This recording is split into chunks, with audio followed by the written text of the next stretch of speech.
Hello everyone, this is Goody Yadi again and kamusta kayo lahat? Nandito naman po tayo sa isang tanong, isang sagot. So for today, ang pagtanong natin is, paano nga ba natin malalaman kung ang client na kinakausap natin right now ay legit or hindi siya nanoloko? So magbibigay tayo ng 4 green flags para malaman nyo na ang kinakausap nyo na client right now is kahit paano legit or may chance na hindi siya scam. Unang-una, dapat maayos ang kanyang job description.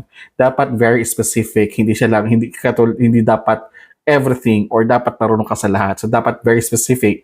Ang gagawin mo lang is like graphic design, gaano ka kadalas maggawa ng graphic design, yung mga tipong ganon. Pangalawa, dapat kapag sa online platform mo yan siya nakuha or nakausap, you need to check kung verified ba yung payment niya. Kasi ibig sabihin lang yan, nag-sign up siya sa platform na yan and meron talaga siyang kasi pag nag-sign up siya, normally may bayad pagdating sa online platform.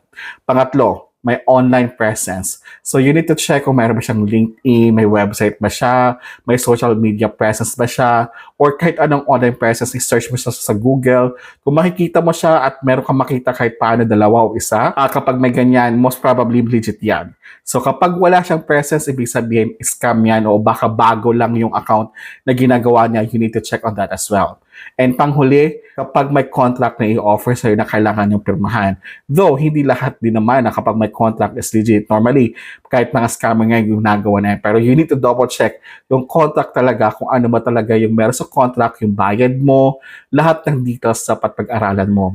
And then again, walang masamang magtanong. Pwede ka rin magtanong sa mga Facebook pages or sa mga Facebook groups ng mga online, mga virtual assistants online para malaman mo, magpa-legit check ka, etc.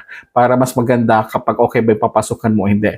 Gusto mo talaga na sure ka na hindi na legit yung kausap mo, much better kung mag-ask ka ng iba pang mga virtual assistant na i-refer ka directly sa client nila para safe yon. That is the safest way para mag-umpisa ka bilang virtual assistant.